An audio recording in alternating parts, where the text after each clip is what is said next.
दोस्तों आज के इस वीडियो में बात करने वाले एलिफेंट के मोस्ट इंपोर्टेंट क्वेश्चन के बारे में जो परीक्षा के लिए काफी महत्वपूर्ण है। तो प्रश्न, श्रीलंका को पहले किस नाम से जाना जाता था?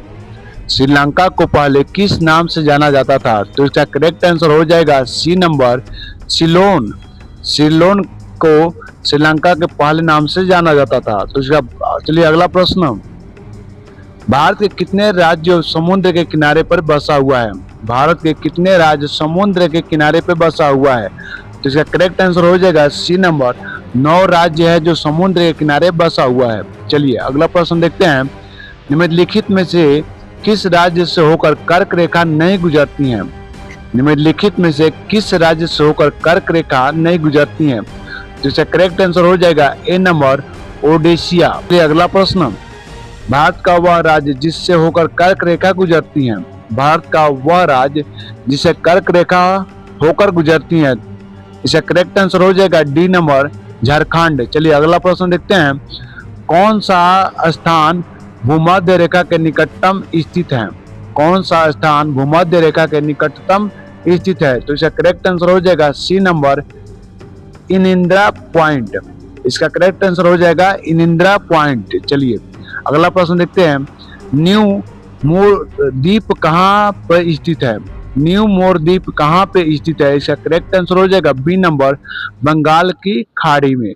चलिए अगला प्रश्न देखते हैं, भारत और श्रीलंका के अलग करने वाली जल राशि है? भारत और श्रीलंका को अलग करने वाली जल राशि है। तो इसका करेक्ट आंसर हो जाएगा बी नंबर, पाक जल संधि। ठीक है, चलिए अगला प्रश्न देखते हैं, भारत तथा चीन के बीच सीमा बनाने वाला रेखा है? भारत तथा चीन के बीच सीमा बनाने वाला रेखा है। तो इसका करेक्ट आंसर हो जाएगा बी नंबर, मैकमोहन रेखा। चलिए अगला प्रश्न देखते हैं, किस देश के साथ भारत के स्थलीय अंतर्राष्ट्रीय सीमा नहीं लगती हैं? किस देश के साथ भारतीय स्थलीय अंतर्राष्ट्रीय सीमा नहीं लगती हैं? तो इसका करेक्ट आंसर हो जाएगा डी नंबर, श्रीलंका। चलिए अगला प्रश्न देखते हैं, सबसे छोटी स्थलीय सीमा भारत के किस देश के साथ है? सबसे छोटी स्थलीय सीमा भारत के किस देश का साथ है? तो इसका करेक्ट आंसर हो जाएगा डी नंबर, भूटान। चलिए अगला प्रश्न देखते हैं, वर्तमान में भारत के किस स्थान के सफेद पानी के नाम से जाना जाता है? वर्तमान में भारत के किस स्थान को सफेद पानी के नाम से जाना जाता है? तो इसका करेक्ट आंसर हो जाएगा डी नंबर, सियाचिनी। चलिए अगला प्रश्न देखते हैं, भारत का क्षेत्रफल कितना है?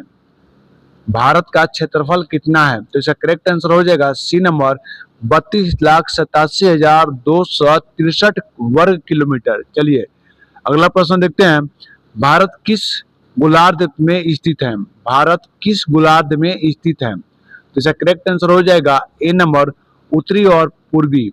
चलिए अगला प्रश्न देखते हैं, कौन सा राज्य पहले नेफा के नाम से जाना जाता था? कौन सा राज्य पहले नेफा के नाम से जाना जाता था? इसका करेक्ट आंसर हो जाएगा अरुणाचल प्रदेश, सी नंबर, पोर्ट ब्लेयर स्थित है। तो इसका करेक्ट आंसर हो जाएगा बी नंबर, दक्षिण अंडमान। चलिए अगला प्रश्न देखते हैं, भारत एवं चीन के बीच की सीमा निर्धारित करने वाली मैकमोहन रेखा निम्नलिखित में से किस प्रदेश को उत्तरी सीमा में खींची गई है? चलिए इसका करेक्ट आंसर हो जाएगा डी नंबर, अरुणाचल प्रदेश। चलिए अगला प्रश्न देखते हैं, भारत का एकमात्र शीत मरुस्थल है? भारत का एकमात्र शीत मरुस्थल है। तो इसका करेक्ट आंसर हो जाएगा ए नंबर, लद्दाख। चलिए अगला प्रश्न देखते हैं, आदम की पुल किस दो देशों के बीच मध्य स्थित है? आदम का पुल किन दो देशों के मध्य में स्थित है? तो इसका करेक्ट आंसर हो जाएगा सी नंबर, भारत एवं श्रीलंका के मध्य रेखा में स्थित है। तो दोस्तों वीडियो अच्छा लगा तो वीडियो को लाइक कर दीजिए और साथ में साथ चैनल को सब्सक्राइब कर दीजिए। फिर मिलते हैं नेक्स्ट वीडियो में, तब तक के लिए दोस्तों बाय बाय।